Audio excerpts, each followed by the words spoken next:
Assalamualaikum warahmatullahi wabarakatuh. Oke, sahabat sipil, kali ini saya akan mempresentasikan untuk memenuhi tugas kuliah yang berjudul pengelolaan limbah B3 bahan berbahaya dan beracun, fasilitas pelayanan kesehatan dampak penanganan COVID-19. Sebelumnya, ini ada judul limbah B3 bahan berbahaya beracun, disusun untuk memenuhi tugas rekayasa lingkungan, dosen pengampu Nasihin Fakih STMT, disusun oleh Anggit Widianto di 2019-147-031, Prodi Teknik Sipil kelas B semester 2, Universitas Sains Al-Quran. Oke, langsung ke materi. Limbah infeksius dan berasal dari fasilitas pelayanan kesehatan. Kita harus melakukan penyimpanan limbah infeksius dalam kemasan tertutup paling lama 2 hari sejak dihasilkan. B. Tidak mengangkut dan atau memusnahkan. Pada pengelolaan limbah B3, 1. Fasilitas insinerator dengan suhu pembakaran minimal 800 derajat Celcius. 2.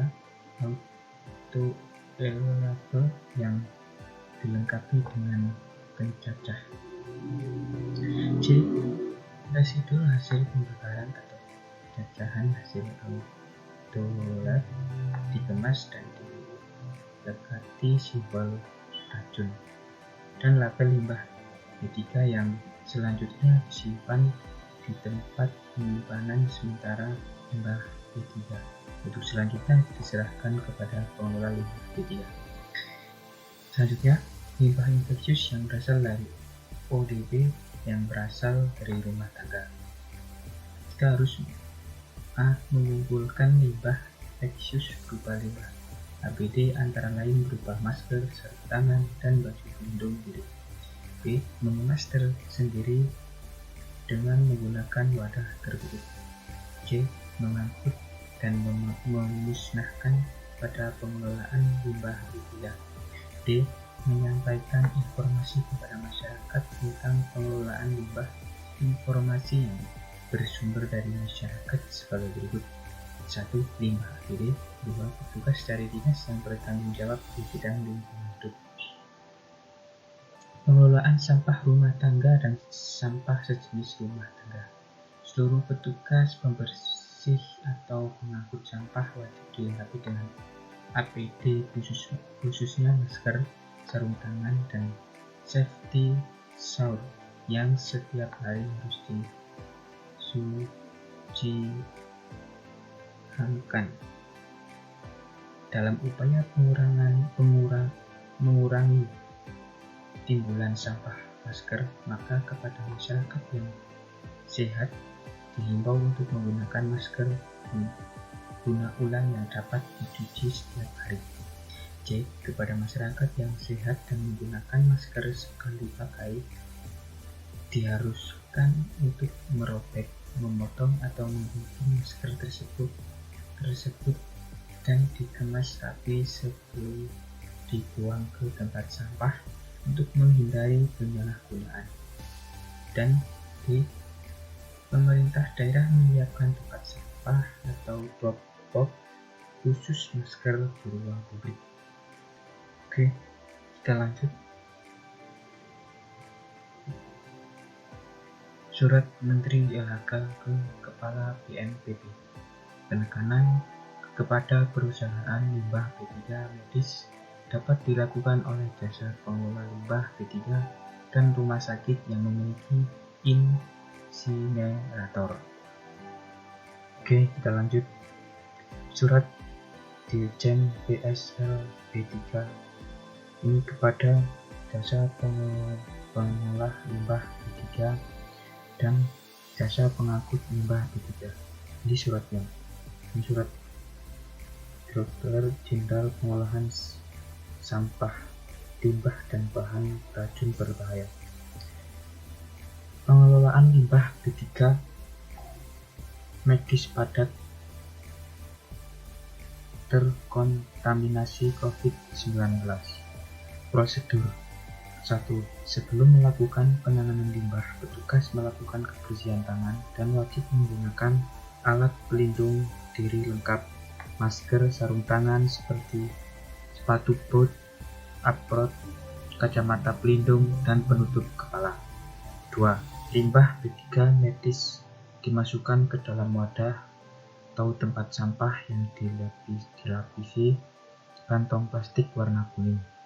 3. Hanya limbah B3 medis berbentuk padat yang dimasukkan ke dalam kantong plastik berwarna kuning. 4. Bila di dalam terdapat cairan, maka cairan harus dibuang ke wastafel atau spolhot yang mengalir ke empal. 5. Limbah B3 medis tajam dimasukkan ke dalam wadah tahan tusuk atau safety box. Selanjutnya 6. Setelah 3/4 penuh atau paling lama 12 jam, limbah B3 medis dikemas, diikat rapat dan dimasukkan ke dalam troli, kemudian diangkut ke tempat penyimpanan sementara limbah B3 medis padat. 7. Pengangkutan limbah menggunakan troli khusus yang tertutup, menggunakan alat pelindung diri lengkap, serta melakukan jalur rap, tidak menggunakan lift pasien atau pengunjung. 8. Pengangkutan limbah dilakukan pagi hari pukul 7 WIB, siang hari pukul 14 WIB, dan malam hari pukul 20 WIB 4/1/2017. 9. Lakukan penimbangan dan pencatatan jumlah limbah pada logbook, kemudian limbah disimpan di TPS limbah B3 medis padat.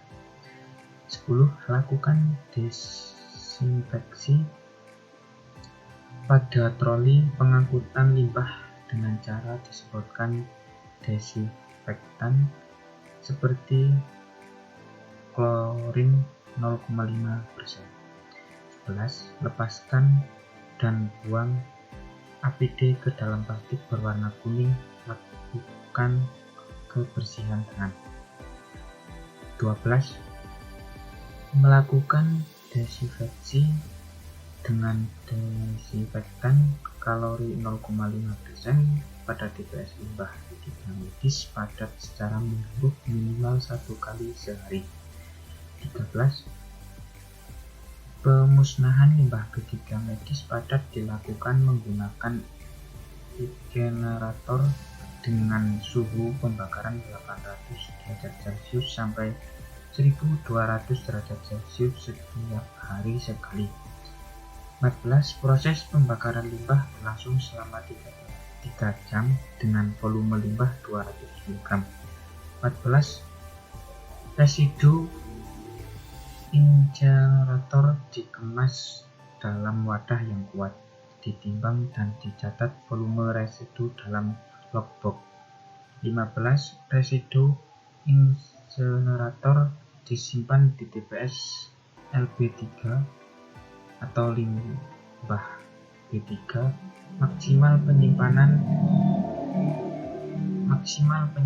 180 hari untuk kemudian diangkut dan diolah oleh pihak ketiga berizin dari Kementerian Lingkungan Hidup dan Kehutanan PT PPLI dengan melakukan perjanjian kerjasama pengolahan dan pengangkutan limbah B3. 16. Data limbah B3 tercatat dalam manifest limbah B3 yang kemudian dilaporkan pada Kementerian Lingkungan Hidup dan Kehutanan terkait jumlah limbah B3 medis yang dikelola. Oke, cukup sekian materi yang bisa saya sampaikan. Semoga bermanfaat bagi kita semua. Terima kasih. Saya akhiri. Wassalamualaikum warahmatullahi wabarakatuh. Oke, salam sejahtera. Sahabat sipil, terima kasih.